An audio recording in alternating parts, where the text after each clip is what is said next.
بسم اللہ الرحمن الرحیم۔ ہڈن ہسٹری چینل کی جانب سے السلام علیکم ورحمۃ اللہ وبرکاتہ۔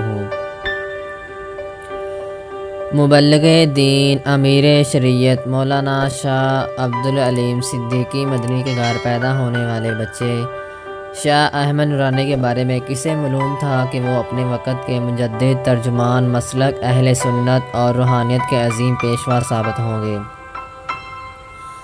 آپ کا شجرہ نسب حضرت ابوبکر صدیق سے اور شجرہ طریقت امام احمد رضا خان قادری سے جا ملتا ہے۔ گھر میں روحانی اور تعلیمی ماحول ہونے کی وجہ سے آپ نے 8 سال کی عمر میں مکمل قرآن مجید حفظ کر لیا تھا۔ نیشنل عربک کالج سے گریجویشن کرنے کے بعد الہ آباد یونیورسٹی فاضل عربی اور دارالعلوم عربک سے درس نظامی کی سند حاصل کی۔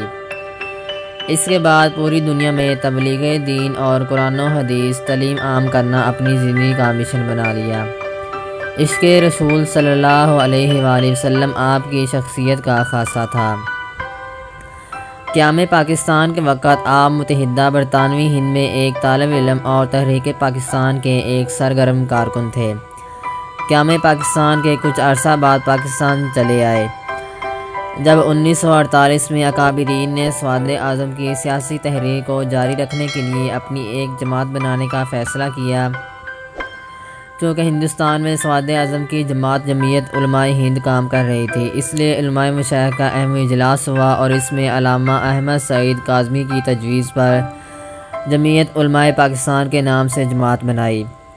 سن 1970 میں مولانا شاہ احمد نورانی نے جب پہلی بار الیکشن میں حصہ لیا تو جمعیت میں شامل ہوئے۔ اس وقت جمعیت کے سربراہ خواجہ قمر الدین سیالوی تھے۔ قائد اہل سنت علامہ شاہ احمد نورانی سن 1970 میں جمعیت علماء پاکستان کی ٹکٹ پر کراچی سے رکن قومی اسمبلی منتخب ہوئے۔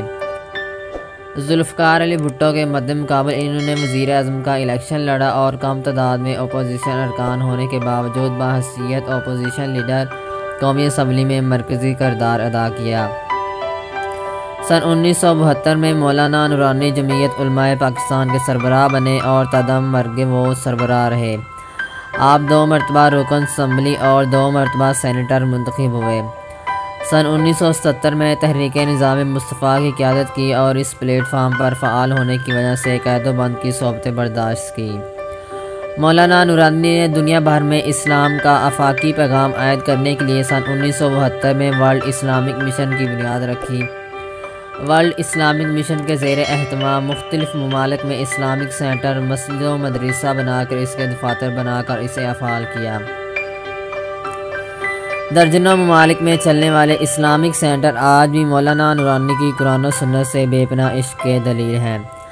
آپ نرم مزاجی اور حلم کی وجہ سے دوستوں اور دشمنوں میں یکساں مقبول تھے۔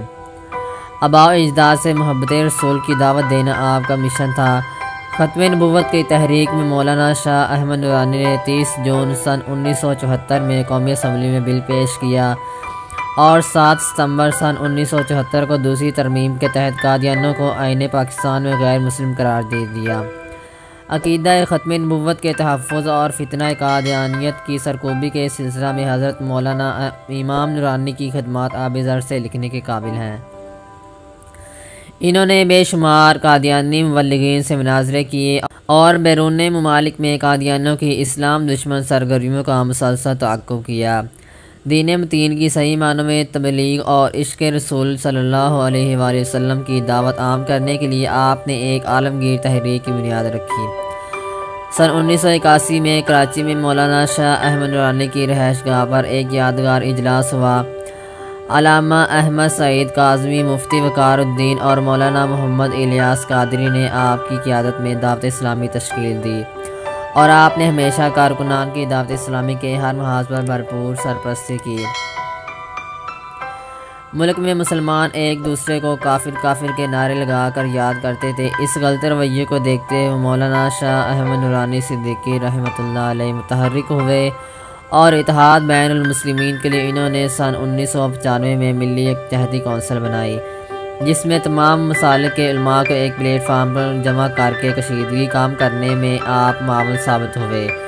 شاہ احمد نورانی صدیقی رحمۃ اللہ علیہ کی دین و ملت کے لیے ناقابل فراموش خدمات کے اعتراف میں آپ کو ملی یکجہتی کونسل کا صدر منتخب کیا گیا۔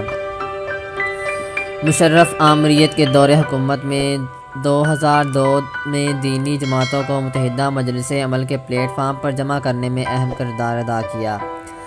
مذہبی جماعتوں کا اتحاد عمل میں آیا تو انہیں متفقہ طور پر سربراہ مقرر کیا گیا۔ اس مذہبی اتحاد نے ملک بھر میں مثالی نشستیں لی اور صوبہ خیبر پختونخوا میں حکومت بھی قائم کی۔ جمہوریت کے لیے ان کی کوششوں کو فراموش نہیں کیا جا سکتا۔ اپنی جان خالق حقیقی کے سپرد کرنے تک وہ MMA کے سربراہ رہے۔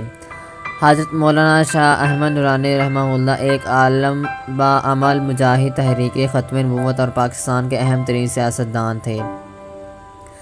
ان کے والد گرامی حضرت شاہ عبدالعلیم صدیقی رحمۃ اللہ علیہ اپنے زمانے کے شہرا فاق روحانی بزرگ اور عالمی مبلغ اسلام تھے، جن کے ہاتھ پر بے شمار غیر مسلموں نے اسلام قبول کیا۔ فتنہ قادیانیت کے خلاف ان کی گراں قدر خدمات کا ایک زمانہ معترف ہے۔ حضرت مولانا شاہ احمد نورانی ایک سحر بیان خطیب، کمال ذکی، حاضر جواب اور فی البدیہہ گفتگو کرنے کے ساتھ ساتھ زبردست خوشرحان قاری قرآن بھی تھے۔ حضور سے بے پناہ محبت و عقیدت ان کی رگ رگ میں جا گزرا تھی۔ عقیدہ ختم نبوت کے تحفظ اور فتنہ قادیانیت کی سرکوبی کے سلسلہ میں حضرت نورانی رحمۃ اللہ علیہ کی خدمات تاریخ کا سنہری باب ہیں۔ مولانا شاہ احمد نورانی نے اپنے ایک انٹرویو میں فرمایا، ختم نبوت کا عقیدہ مسلمانوں کے درمیان ایک متفقہ اور اجتماعی عقیدہ ہے، اور سب کا متفقہ فیصلہ ہے کہ ختم نبوت کا منکر کافر اور مرتد ہے۔ خلیفہ راشد حضرت ابوبکر صدیق رضی اللہ تعالیٰ عنہ نے ہر مسلک کو بالائے طاق رکھ کر فتنہ ارتداد، فتنہ انکار، ختم نبوت کی سرکوبی کی۔ مسیلمہ کذاب کے خلاف جنگ یمامہ میں ہزاروں صحابہ کرام شریک ہوئے، جن میں سینکڑوں حفاظ کرام بھی تھے۔ اعلیٰ حضرت امام احمد رضا خان بریلوی، اعلیٰ حضرت پیر سید مہر علی شاہ گولوی، دیگر تمام مکاتب فکر کے اکابر علماء نے مرزا قادیانی کی تکفیر کی۔ علامہ شاہ احمد نورانی دل کا دورہ پڑنے سے 16 شوال سن 1424 ہجری بمطابق 11 دسمبر 2003 کو انتقال کر گئے۔ آپ کی نماز جنازہ آپ کے صاحبزادے مولانا محمد انس نورانی صدیقی نے پڑھائی۔ آپ کے جسد خاکی کو کراچی میں حضرت عبداللہ شاہ غازی کے مزار کے احاطے میں والدہ صاحبہ کے قدموں میں سپرد خاک کیا گیا، جہاں آج بھی دنیا بھر سے آنے والے لاکھوں عقیدت مند فیض و برکات حاصل کر رہے ہیں۔